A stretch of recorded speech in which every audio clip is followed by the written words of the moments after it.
बहुत से लोग यह सवाल पूछते हैं कि अगर हमारे कुल देवी कुल देवता या फिर पितर हमारी रक्षा करते हैं तो फिर हमारे जीवन में नेगेटिव ऊर्जा, बाधा, तंत्र और बुरी शक्तियां क्यों आती हैं, बुरी घटनाएं क्यों होती हैं। सवाल बहुत गहरा है और बिल्कुल जायज भी है कि अगर आपके घर में जब कुल देवी है, कुल देवता है और पितर भी हैं, फिर भी आपकी रक्षा क्यों नहीं होती है। कहां से भूत प्रेत, जिन, गंदी मैली विद्या, मसान आपके घर में घुस जाते हैं। तो यह आध्यात्मिक दुनिया है और यह तंत्र का एक ऐसा रहस्य है जिसको आज तक शायद कोई बता नहीं पाया होगा और नहीं बताना चाहते हैं, क्योंकि बता दिया तो आप खुद ही जानकार हो जाएंगे, फिर उनकी क्या जरूरत रह जाएगी। लेकिन मैं आपको इस वीडियो में बताता हूं कि कुल देवी और पितरों के होते हुए भी, कुल देवता होते हुए भी हम क्यों तंत्र से पीड़ित हो जाते हैं। तो पहला कारण, जो सबसे मेन कारण है, मुख्य कारण है, अनेक लोग मेरे पास आते हैं कि गुरुजी मैं तो 100 से 200 लोगों के पास चला गया, इतने भक्तों के पास दरबारों में चक्कर काट लिए, लेकिन आज तक ठीक नहीं हुआ, अभी भी पीड़ित हूँ। तो उसका सबसे मुख्य कारण होता है कुल देवी और पितर आपके रक्षक होते हैं, यह मैं मान लेता हूँ, लेकिन वह कर्म से ऊपर नहीं होते। अब जैसे आपने कर्म किए हैं वह तो भोगना ही भोगना पड़ेगा, बेशक आपके कुल देवी कितने मजबूत है, पितर कितने मजबूत हैं, क्योंकि प्रकृति का जो विधान है वह यही है, जैसा करोगे वैसा भरोगे। पहली बात, इसलिए आपका तंत्र ठीक नहीं होता है। सबसे मेन कारण यह होता है क्योंकि हमारे पितर और कुल देवी हमें मार्गदर्शन दे सकते हैं कि भाई ऐसे ऐसे करो, अपने कर्म फल को काटो, और सुरक्षा देते हैं ताकि कोई अन्य चीज आपके ऊपर प्रभाव न डाले। लेकिन वह कर्म फल को पूरी तरह से नहीं रोक सकते हैं। आपने जिसका चुराया है, उधार लिया था, किसी का बुरा किया था, किसी की हत्या की थी, किसी के बच्चे को मारा था, किसी का संपत्ति को चुराया था, उसका हिसाब किताब आपको देना ही पड़ेगा, चाहे वह तंत्र के रूप में देना पड़े, चाहे भाई भाई के संपत्ति विवाद, कोर्ट केस, मुकदमे, आपस में दुश्मनी, रंजिश के चलते हत्याएं, किसी भी तरह से चुकाना पड़े वह चुकाना पड़ता है। लेकिन कुल देवी और पितर जो होते हैं वो मार्गदर्शन जरूर देते हैं इसमें भी आपको, लेकिन वह चेतावनी आप समझ नहीं पाते। जैसे माता पिता बच्चे को चेतावनी देते हैं पर उसके हर निर्णय को नियंत्रित नहीं कर सकते। मैं उसको बोल देंगे कि बेटा मिट्टी मत खा, लेकिन वो छुप के मिट्टी खाता है। बोल देंगे सिगरेट मत पीना, लेकिन वह बाहर दोस्तों के पास पी लेता है। क्योंकि यदि व्यक्ति लगातार गलत संगति में, नशे में, अत्यधिक क्रोध करता है, अपवित्र जीवन जीता है, नकारात्मक सोच में रहता है, तो उसकी ऊर्जा जो है कमजोर होने लग जाती है।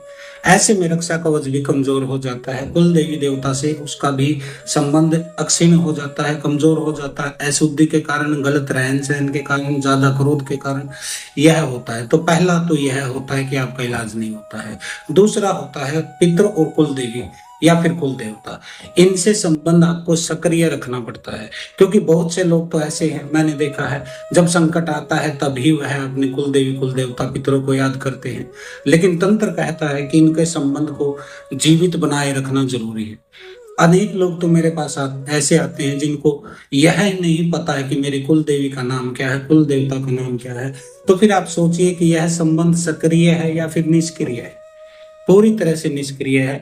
इसको आपको जागृत रखना चाहिए। उदाहरण के लिए कुल देवी का स्मरण करना चाहिए। घर में एक ही दीपक जलता है जो कुल देवी के नाम से जलाना चाहिए। पितरों के लिए आपको श्रद्धा रखनी चाहिए, श्राद्ध उनका निकालना चाहिए। अपने कुल की जो भी परंपरा है उसका सम्मान रखना चाहिए। यानी कि ऐसी चीजें आप करते हैं तो आप इनकी ऊर्जा से जुड़े रहते हैं। लेकिन जब यह संबंध टूट जाता है तो व्यक्ति अकेला हो जाता है, फिर कोई भी एनर्जी उसको हिट कर सकती है। फिर दोष देते हैं कि कुल देवी कुल देवता रक्षक होते हैं, फिर भी हमारे ऊपर तंत्र क्यों हो जाता है। नंबर 3, कभी कभी नेगेटिव ऊर्जा सीख भी देती है। यानी कि कई बार आपको दंड देने के लिए, जैसे माता पिता दंड देते हैं वैसे ही कुल देवी देवता भी दंड देते हैं। वो चाहते हैं कि आपको ठोकर लगे, आप सही रास्ते पर आए, इसलिए भी वह रास्ता छोड़ देते हैं नेगेटिव एनर्जी को आपके घर में घुसने के लिए, ताकि पीड़ित होने के बाद आपको अकल लगे और आप सही रास्ते का पालन करें। और एक अन्य चीज भी होती है, वह होती है परीक्षा। हर कठिनाई तंत्र या बुरी शक्ति नहीं होती।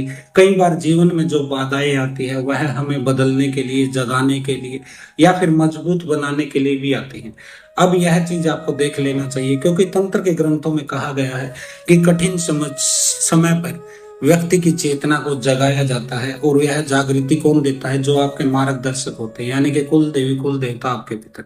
नंबर 4, कुल देवी कुल देवता की शक्ति उसके अंश, उसके तत्व आपके घर में मजबूत है या कमजोर है, यह चीज भी मायने रखती है। यदि आपके घर में लगातार झगड़े होते हैं, आपस में आप लोग कुत्ते की तरह लड़ते हैं, अपशब्द कहते हैं, गाली गलौज करते हैं, डर का माहौल रहता है आपके घर में, कोई आवाज आई और आप लोग डरने लगे कि कोई पता नहीं जिन चल रहा है, मसान चल रहा है, छत से आवाज आई, पीछे से आवाज आई, ईर्ष्या, आपस में ईर्ष्या करना, जलना, जलन होना, और उदासी से आप लोग रहना, यानी कि पड़े रहना अपने अपने कमरों में अंधेरे में, कोई लाइट जलानी नहीं, कोई आवाज नहीं, जैसे भूतों का डेरा होता है, भूतों का एक खंडर होता है, ऐसी हालत आप अपने घर की उदासी भरी बना लेते हैं, तो वातावरण भी भारी हो जाता है। ऐसी स्थितियों में आपके कुल देवी कुल देवता पितरों की एनर्जी कमजोर होती है आपके घर में, और नेगेटिव एनर्जी मजबूत हो जाती है।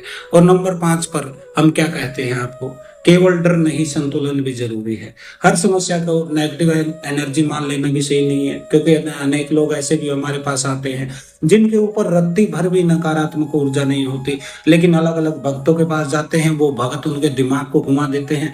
अभी मेरे पास कल ही बात हो रही थी, शायद एक व्यक्ति कह रहे थे कि मैं 8 साल से एक भगत के पास जाता हूँ, लेकिन उसने मुझे बचा लिया है, लेकिन 16 साल से मेरी बीमारी ठीक नहीं हो रही है, यानी कि तंत्र बाधा 16 साल से है, पत्नी बीमार है, वह स्वयं बीमार है, तो वह ठीक नहीं हो रहा। मैंने बोला फिर 8 साल से वह भगत क्या कर रहा भाई?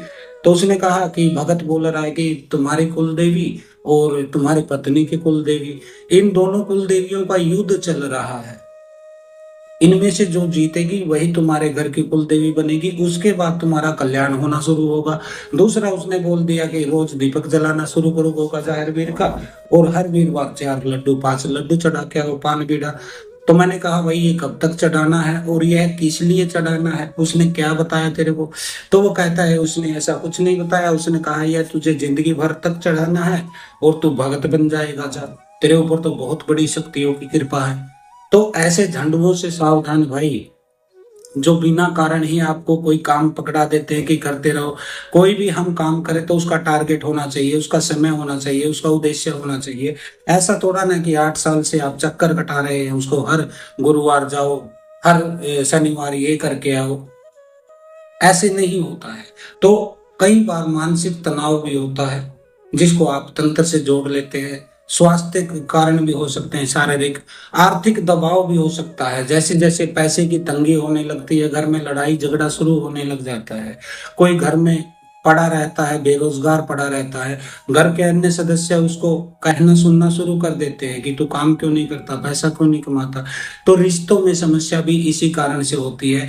तो हर चीज को नेगेटिव एनर्जी से मत जोड़िए, इसलिए संतुलित दृष्टि आपको रखनी पड़ेगी। आपको मध्यम मार्ग से देखना पड़ेगा, न तो तंत्र से डर के भागना है, न ही तंत्र के पीछे भागना है। मध्यम मार्ग आपको अपनाना है, जो गुरु गोरखनाथ का मार्ग है, मध्य मार्ग। हसीबा खेलीबा धरीबा ध्यानम, हंसते खेलते ध्यान धरते रहो, यह गुरु गोरखनाथ का है। तो इसमें आध्यात्मिक साधना आपको करनी चाहिए, सकारात्मक जीवन शैली आपको रखनी चाहिए, मानसिक शांति के लिए ध्यान आपको करना चाहिए, योग करना चाहिए। मैंने बताया कई चीजें आपको, ध्यान, योग, योग निद्रा, उनसे आप गाइडेड ध्यान भी है, आप हेडफोन से भी उनको सुन के मानसिक शांति पा सकते हैं। और व्यवहारिक प्रयास भी आपको करना चाहिए। व्यवहारिक प्रयास यानी हाथ पैर कर काम सब चित निरंजन नाल, यानी कि हाथ पैर से काम धंधा भी करना है, संसार के व्यवहार भी चलाने हैं, और अपने मन मंदिर में उस परमात्मा को याद भी करना। तो सब चीजें साथ मिलकर चलते हैं, तब जाके आपको जीवन में फायदा होता है। एक छोटी सी चीज मैं लास्ट में आपको बोनस के तौर पर बता देता हूँ, आपको क्या करना चाहिए अपने घर में।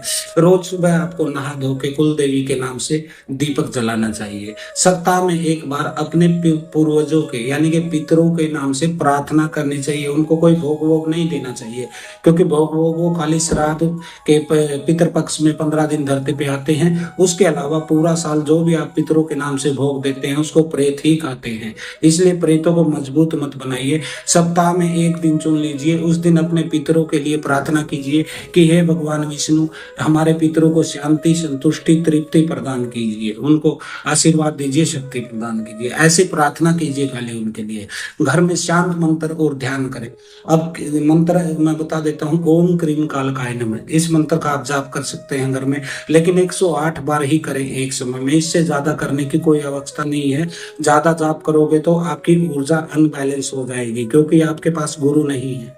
ठीक है, या तो गुरु के संपर्क में आइए, गुरु के पास आइए, दीक्षा लीजिए, शक्तिपात कराइए, उसके बाद जाप कीजिए लंबा। फिलहाल 108 बार ही आपको जाप करना है। क्रोध कम करना है, क्योंकि क्रोध से आपका ऑरा खंडित होता है। अब शब्द आपको कम बोलना है, उससे भी आपकी पॉजिटिव एनर्जी जल जाती है। सोने से 5 मिनट पहले आपको धन्यवाद जरूर देना है। धन्यवाद किसको देना है? इस प्रकृति को, इस परमात्मा को, इस ब्रह्मांड को, इस भगवान को, कि हे भगवान तूने मेरे को बहुत दिया, मैं संतुष्ट हूँ, ऐसे ही मेरे ऊपर कृपा बनाए रखना। मन में धन्यवाद को फील करना है, क्योंकि भगवान शब्द नहीं सुनते हैं, नहीं समझते हैं, वो आपकी फीलिंग को समझेंगे। धन्यवाद की फीलिंग लाइए अपने आज्ञा चक्कर पे, अपने मन में, हृदय में, तब वह समझ जाएंगे कि आप उनको धन्यवाद दे रहे हैं। धीरे धीरे घर और मन दोनों की ऊर्जा बदल जाएगी। यह बहुत काम की वीडियो है, यदि इसको आप कर लेते हैं तो आपको जीवन में बहुत शांति मिलेगी। आज के लिए इतना ही। हर हर महादेव, ओम काली, आदेश गुरु गोरक्षनाथ, सिद्ध योगी गोरक्षनाथ।